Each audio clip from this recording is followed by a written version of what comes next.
Okay, so here's the bird spikes.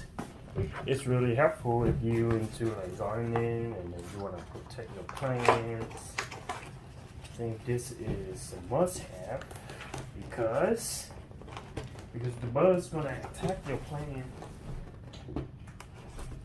and that's not a good idea.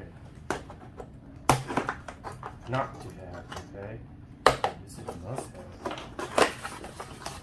Check it out. It could be sharp, so be careful checking it out.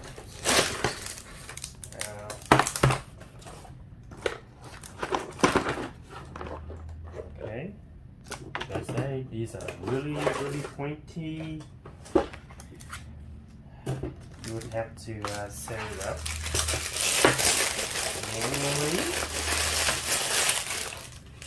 which is good because different garden, different set and different skin.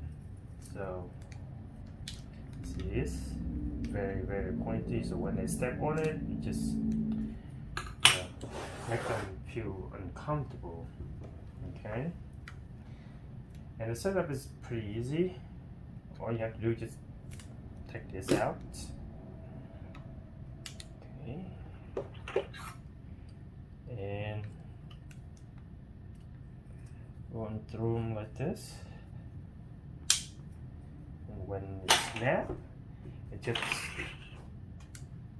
separate it out like that when it snaps. Okay, so this is gonna get their bodies and this is gonna get their foot. Okay, but it's not gonna kill them or anything. It's just, you know, they feel like something so pointy and then they just don't want to go there. That's all.